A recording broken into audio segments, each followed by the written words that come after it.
প্রিয় দর্শক, সজ্জাদ কাদিরের প্রীতি এবং শুভেচ্ছা নিন। এই মুহূর্তে আপনাদের সামনে কথা বলতে এসেছি বাংলাদেশের স্বাধীনতা সার্বভৌমত্ব কি হুমকির মুখে পড়তে যাচ্ছে, এই প্রসঙ্গটি নিয়ে কথা বলবো। আমরা গত 5 আগস্ট 2024 থেকেই বাংলাদেশ নিয়ে একটা চরম উদ্বেগ উৎকণ্ঠার মধ্য দিয়ে সময় কাটাচ্ছি। এর প্রধানতম কারণ হচ্ছে বাংলাদেশে এই মুহূর্তে একটি বাংলাদেশের ইতিহাসে 54 বছরের ইতিহাসে দুর্বলতম সরকার দায়িত্ব পালন করছে। যখন একজন ব্যক্তিকেও আরেকজন ব্যক্তি বা শত্রু দুর্বল পায়, তখন কিন্তু সেই ব্যক্তির উপরে নানা রকম অত্যাচারের খড়গ নেমে আসে।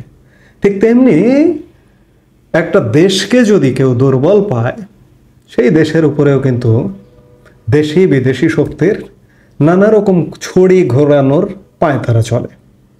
আজকে বাংলাদেশ কিন্তু সেই দুর্বল একটা শাসন কাঠামোর মধ্যে দিয়ে যাচ্ছে। কাজেই বাংলাদেশকে বিভিন্ন শক্তি ছড়ি ঘোরানোর চেষ্টা চলছে।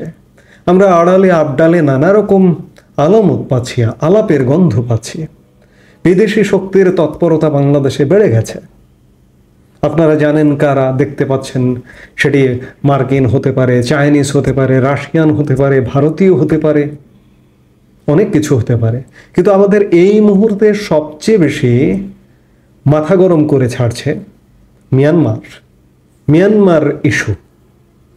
এই যে বিশেষ করে আমাদের বাংলাদেশ লাগোয়া যে রাখাইন রাজ্য, সেই রাখাইন রাজ্য বাংলাদেশের 270 কিলোমিটার এলাকা জুড়ে যে আমাদের বর্ডার, সেই রাখাইন রাজ্যটি দখল করে নিয়েছে মিয়ানমার। এই মুহূর্তে যে সরকারটি, জান্তা সরকার, তাদের থেকে একটি বিদ্রোহী গোষ্ঠী আরাকান আর্মি। এবং এই দখলদার আরাকান আর্মি কি একাই এই কাজটি করছে? শুধুমাত্র এই রাখাইন রাজ্য প্রাকৃতিক সম্পদে ভরপুর একটি এলাকা। এই ভরপুর এলাকার প্রতি বিদেশি শক্তির নজর আছে না? নিশ্চয়ই আরাকান আর্মিকে কেউ না কেউ পৃষ্ঠপোষকতা দিচ্ছে, যার কারণে আরাকান আর্মির বলা হয় যে 30-40 হাজার সৈন্য। 30-40 হাজার সৈন্য নিয়ে একটি দেশের পুরো সামরিক বাহিনীর সাথে যুদ্ধ চালিয়ে যাবে। আপনি কি এটা মানেন? পৃষ্ঠপোষকতা ছাড়া নিশ্চয়ই বৈদেশিক পৃষ্ঠপোষকতা আছে আরাকান আর্মির। এবং শুধু তাই নয়, রাখাইন রাজ্যের জনগণও এদের সাথে আছে। কাজেই সব কিছু মিলে বৈদেশিক পৃষ্ঠপোষকতা এবং সেখানকার জনগণ মিলিয়ে এই অঞ্চলটায় এটি স্বাধীন ভূখণ্ড গড়বার একটি প্রচেষ্টা চলছে। কিন্তু আরাকানের ব্যাপার আরাকানে, রাখাইনের ব্যাপার রাখাইনে, মিয়ানমারের বিষয় এর সাথে বাংলাদেশ কিভাবে জড়িয়ে?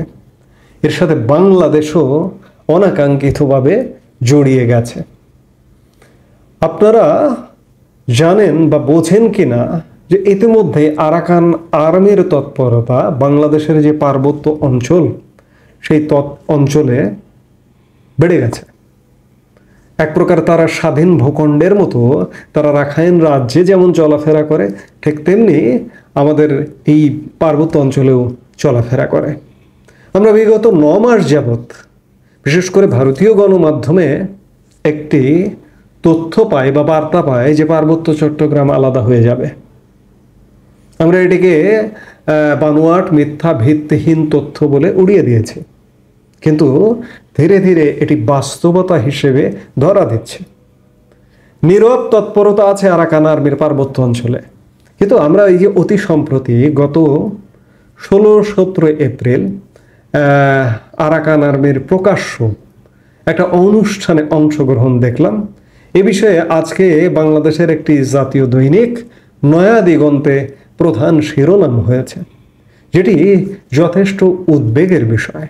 নয়া দিগন্তের খবরে বলা হচ্ছে যে বাংলাদেশের সার্বভৌম সীমা লঙ্ঘন করে বান্দরবানে থানচি উপজেলার তিন্দু ইউনিয়নের রেমাক্রি মুখ এলাকায় অনুপ্রবেশ করে সামরিক পোশাকে জলকেলি উৎসব করেছে আরাকান আর্মি। বান্দরবন সীমান্ত রেখা থেকে 10 কিলোমিটার ভেতরে রেমাক্রি জলপ্রপাতে স্থানীয় পাহাড়িদের নিয়ে আরাকান আর্মির সদস্যরা গত 16-17 এপ্রিল এই উৎসবে অংশ নেয়। এই উৎসবের সচিত্র ভিডিও আরাকান আর্মি তাদের সামাজিক গণমাধ্যমে অ্যাকাউন্টে শেয়ার করে এবং এখানে দুই দেশের এই অঞ্চলের বান্দরবনের এই অঞ্চলের স্থানীয় মানুষজনও বক্তৃতা দিয়েছে, আরাকান আর্মির বক্তৃতা দিয়েছে। এই বক্তৃতাগুলো থেকে একটি কথা স্পষ্ট হয়ে উঠেছে স্থানীয় জনগণের, যে তারা আসলে এতদিন পরাধীন ছিল, তারা দীর্ঘদিন পর আরাকান আর্মির সহযোগিতায় এই অনুষ্ঠানটি আয়োজন করতে পেরেছে এবং আরাকান আর্মি যেহেতু তাদেরকে সহযোগিতা করছে সেহেতু তাদেরও আরাকান আর্মির সাথে থাকা উচিত বলে তারা তাদের এই অনুষ্ঠানটির বক্তব্যে বলেছে। আশ্চর্যের বিষয় যে বাংলাদেশের বিজিবি বা বর্ডার গার্ড সেখানে উপস্থিত ছিল এবং উপস্থিত থেকে নীরব দর্শকের ভূমিকায় পালন করেছে। আরাকান আর্মি 10 কিলোমিটার ভেতরে ঢুকে পড়ল, বিজিবি কোনো সুরক্ষা দেয়াল তৈরি করলো না কিংবা বাধা দিল না, একটা অনুষ্ঠান করতে দিল। এটি কি বাংলাদেশের স্বাধীনতা সার্বভৌমত্ব হুমকিতে ফেলবার একটি পায়তারা? বাংলাদেশে কোনো ভিসা ছাড়া একটা ভিন্ন দেশের একটা সামরিক, সেটি হোক বিদ্রোহী গোষ্ঠী, একটা সামরিক শক্তি এসে ঢুকে প্রকাশ্যে অনুষ্ঠান করছে। তাহলে বুঝতে অসুবিধা হবার কথা নয় যে প্রকাশ্যে যেহেতু অনুষ্ঠান করছে সেহেতু তাদের এখানে অবাধ বিচরণ যে আছে এটি সুস্পষ্ট। এই অনুষ্ঠানে যে বক্তব্যগুলো আসছে তাতে সেখানকার স্থানীয়রা ধারণা করছেন যে এই বক্তব্যের মাধ্যমে দুটি বিষয় স্পষ্ট হয়ে উঠেছে। প্রথমত, আরাকান আর্মি এখন পার্বত্য চট্টগ্রামের পাহাড়ি জনগোষ্ঠীর একাংশের কাছে তথাকথিত মুক্তির প্রতীক হিসেবে প্রতিষ্ঠা পেতে শুরু করেছে। দ্বিতীয়ত, বাংলাদেশ রাষ্ট্রের সার্বভৌমত্ব কর্তৃত্বকে প্রত্যাখ্যান করে তারা একটি ভিন্ন জাতিগোষ্ঠী ও রাজনৈতিক লক্ষ্যকে সামনে রেখে একীভূত হওয়ার পথে অগ্রসর হতে চাইছে। এ বক্তব্য নিছক কৌশলগত নয়, এটি আদর্শিক ও রাজনৈতিক বিচ্ছিন্নতার এক বিপজ্জনক ইঙ্গিত বহন করে, যা রাষ্ট্রীয় নিরাপত্তা ও অভ্যন্তরীণ সংহতির জন্য গভীর হুমকি।